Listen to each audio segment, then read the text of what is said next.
Diary हंती सिद्धि सूर्य उपाध्याय साधु sir अर्थ के प्रकाशी मांगे लिख उपकारी है। जिनको स्वरूप जान रागे ते बई जो भक्ति काय को नमाए स्तुति उच्चारी है। धन्य धन्य तिन्हीं से काज सब आज भय कर जोड़ बार बार वंदना हमारी है। मंगल कल्याण सुख ऐसो हम चाहत हैं। हो मेरे ऐसे दशा जैसी तुम धारी है। हो मेरे ऐसी दशा जैसी तुम धारी है। हो मेरे ऐसी दशा जैसी तुम धारी है। जय जिनेन्द्र। हमारे YouTube चैनल जिनमार्ग में आपका स्वागत है। हमारा पद्म पुराण ग्रंथ चल रहा है। आप सब ध्यान से इसको सुनिएगा और स्वाध्याय का लाभ लीजिएगा। वहाँ सिंह विक्रम नाम की रानी, उनके पुत्र सकलभूषण, उनकी रानियाँ 800, उनमें मुख्य रानी किरण मंडला। उसने एक दिन अपनी सौत के कहने से अपने मामा के पुत्र हेमशिखा का चित्र बनाया। सकलभूषण ने वह चित्र देख क्रोध किया। तब सभी रानियों ने कहा, यह हमने बनवाया है, इनका कोई दोष नहीं। तब सकलभूषण क्रोध छोड़ प्रसन्न हुए। एक दिन किरण मंडला पतिव्रता पति सहित सोई थी। तब नींद में हेमशिखा ऐसा मुंह से निकला, सोई तो निर्दोष इसका पति सकलभूषण। रानी पर क्रोध कर वैरागी बन मुनि दीक्षा ले ली और रानी किरण मंडला भी आर्यिका हुई। परंतु पति से द्वेष कि मुझे छोटा दोष लगाया, वह मरकर विद्युत वक्र नाम की राक्षसी हुई। पूर्व वैर के कारण सकलभूषण मुनिराज जब आहार के लिए जाते हैं तब वह अंतराय करती है। कभी हाथियों के बंधनों को तोड़कर गांव में उपद्रव कराती है, कभी अग्नि लगा देती, कभी धूल की वर्षा करती, कभी अश्व का कभी बैल का रूप बनाकर सामने आती, कभी मार्ग में कांटे बिखेर देती। इस प्रकार यह राक्षसी मुनि पर उपसर्ग करती। एक दिन सकलभूषण मुनिराज कार्योत्सर्ग मुद्रा से ध्यान में खड़े थे। तब इसने शोर मचाया कि यह चोर है। तब इसका शोर सुनकर दुष्ट लोगों ने मुनि को पकड़कर अपमान किया। पुनः उत्तम पुरुषों ने मुनिराज को छुड़वाया। एक दिन मुनिराज आहार करके जा रहे थे। तब वह पापिनी राक्षसी ने किसी स्त्री के गले का हार लेकर मुनिराज के गले में डाल दिया और शोर मचाया कि यह मुनि चोर है, हार लेकर जा रहा है। तब लोगों ने आकर मुनिराज पर उपसर्ग किया। तब धर्मात्मा लोगों ने मुनिराज का उपसर्ग दूर किया। इस प्रकार वह राक्षसी क्रोध पूर्वक दया रहित पूर्व वैर विरोध के कारण मुनिराज पर उपसर्ग करती थी। गई रात्रि को मुनिराज महेंद्रोदय उद्यान में ध्यान अवस्था में खड़े थे। तब राक्षसी ने रौद्र उपसर्ग किया। वे अंतर हाथी, सिंह, व्याध, सर्प दिखाए, रूपवान नारियां दिखाई और भी कई प्रकार के उपसर्ग किए, परंतु मुनिराज ध्यान से विचलित नहीं हुए। भयंकर उपसर्ग होने पर भी मुनिराज ध्यान में एकाग्र रूप लीन रहे। तब उन्होंने 4 घातिया कर्मों का नाश कर केवल ज्ञान को प्राप्त किया। केवली भगवान की पूजा एवं दर्शनों के लिए इंद्र आदि देव, कल्पवासी, भवनवासी, व्यंतरवासी, ज्योतिषी देव अपने अपने वाहनों पर बैठकर आए। हाथी, घोड़ा, सिंह आदि की विक्रिया देवों की ही माया है, तिर्यंच नहीं। आकाश मार्ग से महाविभूति सहित सभी दिशाओं में प्रकाश करते हुए मुकुट, हार, कुंडल, अनेक आभूषणों को पहनकर सकलभूषण केवली के दर्शन करने के लिए अयोध्या की तरफ आए। महेंद्रोदय उद्यान में विराजमान है। केवली भगवान उनके दर्शनों की इच्छा से पृथ्वी की शोभा देखते हुए आकाश से नीचे उतरे और सीता की शील परीक्षा के लिए अग्निकुंड तैयार हो रहा था। उसको देखकर एक मेघ केतु नाम का देव इंद्र से कहने लगा, हे देवेंद्र, यह नाथ सीता महासती के ऊपर उपसर्ग आया है। यह महासती सीता श्राविका, महापतिव्रता, शीलवान, अति निर्मल परिणामी धर्मात्मा है। इसके ऊपर ऐसा उपसर्ग क्यों हो रहा है? तब इंद्र ने आज्ञा दी कि हे मेघकेतु, मैं सकल भूषण केवली के दर्शन के लिए जा रहा हूँ और तुम महासती का उपसर्ग दूर करना। इस प्रकार आज्ञा देकर इंद्र तो केवली भगवान के दर्शनों के लिए गए और मेघकेतु देव सीता के अग्निकुंड के ऊपर आकाश में अपने विमान में बैठा। यह देव आकाश में सूर्य समान देदीप्यमान श्री राम की ओर देखता रहा। राम महासुंदर, सब जीवों के मन को हरने वाले हैं। सकल भूषण केवली के दर्शन करने देवों का आगमन वर्णन करने वाला 104 पर्व पूर्ण हुआ। पर्व 105 सीता का अग्निकुंड में प्रवेश और शील की महिमा से अग्नि का सरोवर रूप परिणित होना। श्री राम उस अग्निकुंड को देखकर दुख रूपी वेदना से व्याकुल होकर मन में चिंता करने लगे कि अब मैं मेरी महारानी सीता को कहाँ देखूंगा।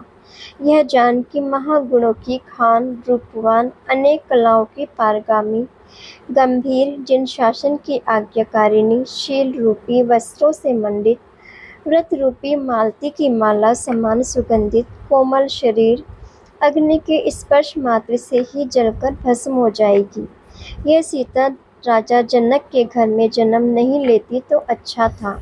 यह लोक अपवाद और अग्नि में मरण तो नहीं होता। इसके बिना मुझे क्षण मात्र भी सुख नहीं। सीता सहित वन में रहना मुझे अच्छा है, लेकिन इसके बिना मुझे स्वर्ग का सुख भी अच्छा नहीं।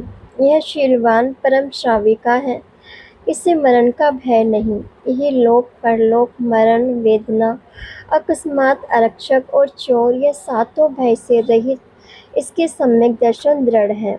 यह अग्नि में निश्चित ही प्रवेश करेगी और मैं अब इसको रोकूं तो लोग मुझे अज्ञानी कहेंगे। सभी लोग मुझे कह रहे थे सीता महासती है, इसे अग्निकुंड में प्रवेश नहीं कराओ। तब मैंने नहीं मानी और क्षुल्लक सिद्धार्थ हाथ ऊंचे करके बार बार कह रहे थे, तब भी मैंने उनकी नहीं सुनी। अब वे सब चुप हो रहे हैं, तब मैं कौन सा बहाना करके मेरी प्राण प्रिया को अग्निकुंड में प्रवेश करने से कैसे रोक लूं? अथवा जिसकी जिस तरह मृत्यु होनी होगी उसकी उसी तरह मृत्यु होगी, उसको कोई टाल नहीं सकता। फिर भी इसका वियोग मेरे से सहन नहीं होगा। मैं क्या करूं? अब कैसे रोकूं? मेरे मन की बात किससे कहूं? मेरे मन की बात जानने वाली जानकी ही थी। मैंने इसे इतना बड़ा कठोर दंड दिया, फिर भी सीता कभी भी आक्रोश रूप नहीं हुई। अब ऐसी गंभीर सीता लोक अपवाद एवं मेरे वियोग रूपी दुख से दुखी होकर अग्नि में प्रवेश करके मर जाएगी, इस प्रकार राम चिंता करते हैं। और अग्नि कुंड में अग्नि की भयंकर ज्वालाएं प्रज्वलित हुई। संपूर्ण नर नारियों की आंखों में आंसुओं के प्रवाह चले। अग्नि के धुएं से चारों ओर अंधकार हो गया, मानो बादल आकाश में फैल गए हों। आकाश कोकिल स्वरूप श्याम हो गया। अग्नि के धुएं से सूर्य ढक गया, जैसे मानो सीता का उपसर्ग देख नहीं सका, सो दया से छिप गया। ऐसी भयंकर अग्नि प्रज्वलित हुई जिसकी बहुत दूर दूर तक ज्वालाएं फैली, मानो अनेक सूर्य का प्रकाश हुआ हो। आकाश में प्रलय काल की संध्या फूली। अग्नि की चिंगारियां दसों दिशाओं में फैली, जैसे आकाश में सभी दिशाएं स्वर्णरूप हो गई। तब महासती पतिव्रता शीलवान दृढ़वान सीता उठी, अत्यंत निश्चल मन होकर कार्योत्सर्ग करके अपने हृदय में श्री ऋषभ आदि 24 तीर्थंकर विराजमान है, उनकी स्तुति कर अरिहंत सिद्ध आचार्य उपाध्याय साधु ये पंच परमेष्ठी को नमस्कार कर श्री मुनि सुव्रतनाथ हरिवंश के तिलक 20वें तीर्थंकर जिनके तीर्थ काल में उन्होंने जन्म लिया है, उनका ध्यान कर संसार के सभी जीव एकंद्रिय से लेकर पचेंद्रिय तक सभी जीवों से एवं रामचंद्र आदि सभी राजा महाराजाओं से अथवा प्रजा के सभी लोगों से तथा राजभवन में सभी लोगों से क्षमा भाव करके जानकी कहने लगी, मन से, वचन से, काय से, स्वप्न में भी राम के बिना अन्य पुरुष की मैंने कभी भी इच्छा नहीं की। अगर मैं झूठ कहती हूँ तो ये अग्नि की ज्वालाएं क्षण मात्र में मुझे जलाकर भस्म करना। मेरे पतिव्रता भावों में अशुद्धता हो, श्री राम को छोड़कर अन्य पुरुष के मन से भी या स्वप्न में भी मैंने अभिलाषा की हो तो अग्नि की ज्वालाएं मुझे जलाकर भस्म करना।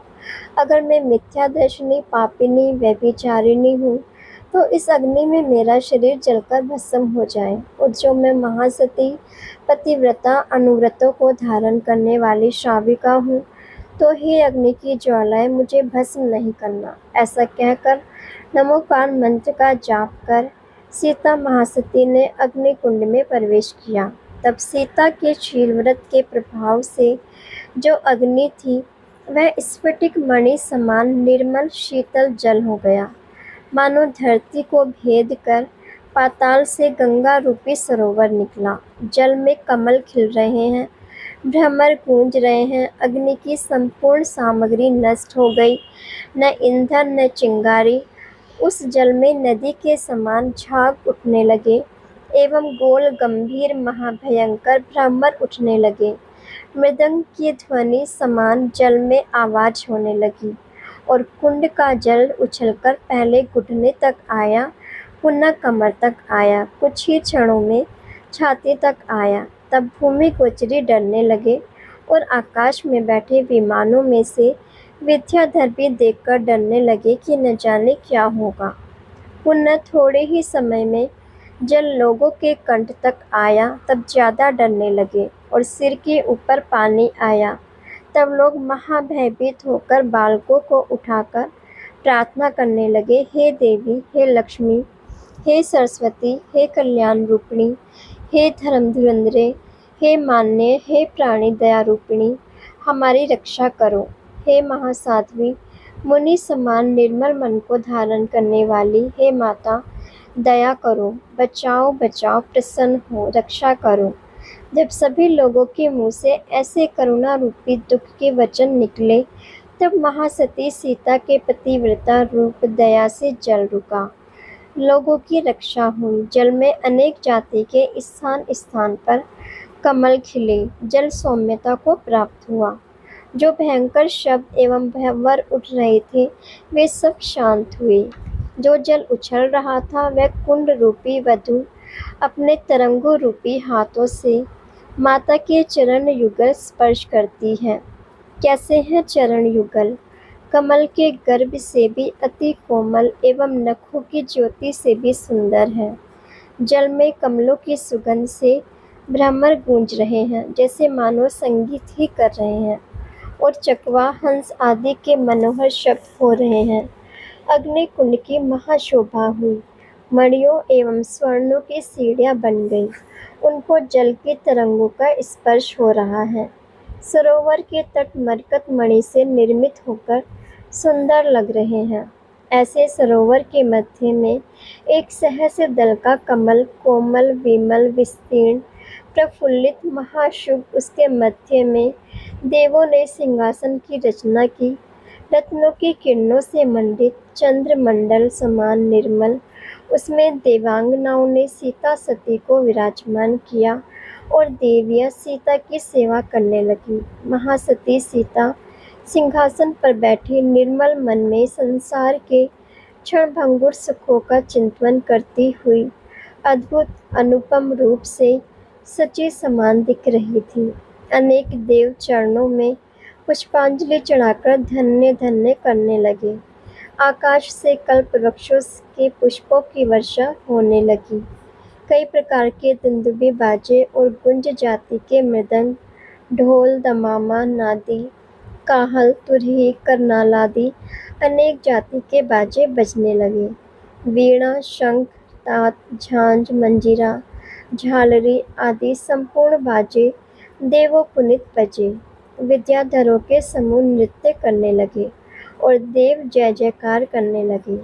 श्रीमत राजा जनक की राजपुत्री जानकी, सीता परम शील की धारी, श्रीमत बलदेव राजा राम की महारानी, सीता अत्यंत जयवंत हो, अहो निर्मलशील, पवित्र मन आश्रयकारी, महासती परम गंभीर, गुणों की भंडार, सम्यक दृष्टि, ऐसे शब्द सभी दिशाओं में देव कहने लगे।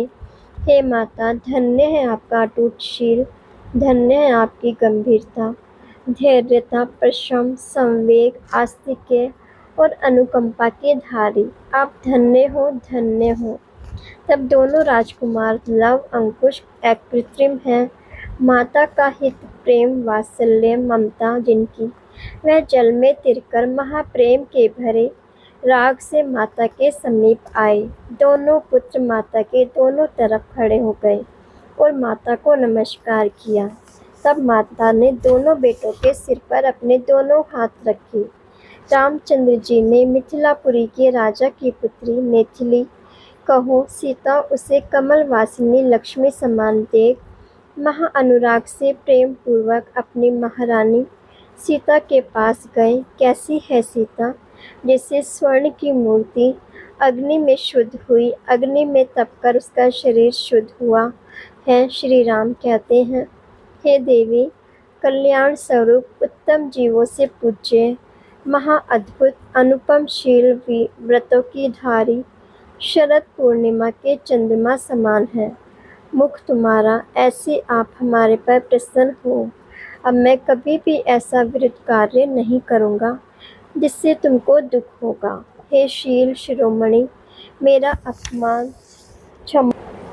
अपराध क्षमा करो। मेरे 8,000 रानियां हैं, उन सबकी आप सिरताज शिरोमणि हो। मुझे जो आज्ञा करोगी वही मैं करूँगा।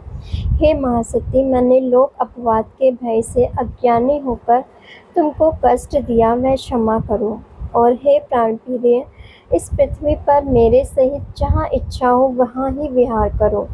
यह पृथ्वी अनेक वन उपवन गिरियों से सहित है, देव विद्याधरों से सहित संपूर्ण जगत के जीवों से आदर पूर्वक मान सम्मान से पूज्य होती हुई मेरे साथ इस लोक में स्वर्ग समान सुख रूपी भोगों को भोगना। सूर्य समान यह पुष्पक विमान, उसमें मेरे साथ बैठकर सुमेरु पर्वत के एवं 2.5 द्वीप में जहाँ कृत्रिम अकृत्रिम जिन चैताल्य हैं वहाँ जिनेंद्र भगवान का दर्शन पूजन करना, और जिन जिन स्थानों में आपकी जहाँ जहाँ इच्छा हो वहाँ ही क्रीड़ा करना। हे कांते, आप जो कहोगी वही मैं करूँगा, तुम्हारा कहना हर समय करूँगा। देवांगना समान मेरी रानियाँ विद्याधरियाँ, उनके सहित आप हे बुद्धिमती ऐश्वर्य सुख को प्राप्त करो। आपकी जो अभिलाषा होगी वह तत्काल सिद्ध होगी। मैं विवेक रहित दोष के सागर में मगन तुम्हारे समीप आया, सो हे साध्वी, अतः अब प्रसन्न हो हमको क्षमा करो। जानकी बोली, हे राजन, आपका कुछ दोष नहीं और प्रजा के लोगों का भी दोष नहीं। मैंने पूर्व में किए अशुभ कर्म के उदय से यह दुख भोगा है, मेरा किसी पर क्रोध नहीं। आप क्यों दुखी होकर विषाद करते हो? हे बलदेव, आपके प्रसाद से आपके यहाँ स्वर्ग समान सुख रूपी भोगों को भोगा। अब यह इच्छा है कि ऐसा उपाय करूं जिससे स्त्रीलिंग का छेद हो जाए, पुनः किसी भी योनि में या किसी भी गति में स्त्री पर्याय को धारण नहीं करना पड़े। यह स्त्री पर्याय महादुखदायी है। यह महाशूद्र नाशवान भयंकर इंद्रियों के भोग अज्ञानी जीव ही इनका सेवन करते हैं। उनसे हमें क्या प्रयोजन? यह क्षण भंगुर भोग नरक निगोद में ले जाने वाले हैं। मैंने अनंत जन्म तक 84 लाख योनियों में दुखों को भोगा, बार बार जन्म मरण आदि व्याधि उपाधियों के अनेक दुख सहन किए। इस जीव को चारों ही गतियों में दुख ही दुख प्राप्त हुए, लेश मात्र भी कहीं सुख प्राप्त नहीं हुआ। इंद्रियों का सुख भोगते समय अच्छा लगता है, वही सुख पुनः कुछ समय पश्चात दुख रूप होकर कटु फल देता है। इस जीव ने किन किन योनियों में कैसे कैसे कर्म किए, उनका फल जब उदय में आता है तब विरस रूप होकर भोगना पड़ता है। नहीं चाहते हुए भी कर्मों का फल अवश्य ही भोगना पड़ता है। इस जीव ने अज्ञानी अवस्था में राग द्वेष मोह एवं प्रमाद के कारण हंस हंस के कर्मों का बंध किया। वही कर्मफल जब उदय में आता है तब रो रो कर भोगना पड़ता है। संसार में कौन किसका है? पुत्र पति परिवार सब अपने अपने स्वार्थ के हैं। सब मोह जाल में फंसाकर संसार में भ्रमण कराते हैं। मैंने अनंत जन्म तक मनुष्य त्रियंच नरक निगोद आदि अनेक योनियों में दुखों को सहन किया। अब इन संपूर्ण दुखों की निवृत्ति के लिए मैं जिन आज्ञा प्रमाण आर्य का दीक्षा धारण करूंगी, मेरे द्वारा हास्य विनोद से भी एवं मन वचन काय से आपका अभिनय हुआ हो तो आप मुझे क्षमा करना। ऐसा कहकर नवीन अशोक वृक्ष के पत्तों समान अपने हाथों से सिर के केशों को उखाड़कर श्री रामचंद्र जी के समीप डाल दिए। वह केश इंद्र नीलमणि समान श्याम, चिकने, पतले, वक्र, लंबे, महामृद, महामनोहर ऐसे केशों को देखकर श्री राम मोहित होकर मूर्छित होने से पृथ्वी पर गिर पड़े। जब तक श्री रामचंद्र जी की मूर्छा को सभी लोग दूर करने में लगे, तब तक सीता महासती पतिव्रता अग्नि में तपकर शुद्ध हुई शीलवान ऐसी जानकी पृथ्वीमती आर्यका के पास जाकर आर्यका दीक्षा धारण की। एक साड़ी मात परिग्रह उसके पास शेष सभी परिग्रह का त्याग कर आर्यका के व्रतों को ग्रहण किया। महापतिव्रता सहित परम वैराग्य से दीक्षा को धारण किया। आर्यका व्रतों से शोभायमान जगत में पूज्य हुई। अब हम जगत के सभी जीव सुखी हो, इसी मंगल भावना के साथ यही विराम लेते हैं। कल हम इससे आगे का स्वाध्याय करेंगे। इसे आगे सुनने के लिए चैनल को सब्सक्राइब करें, लाइक करें और शेयर करें। जय जिनेन्द्र।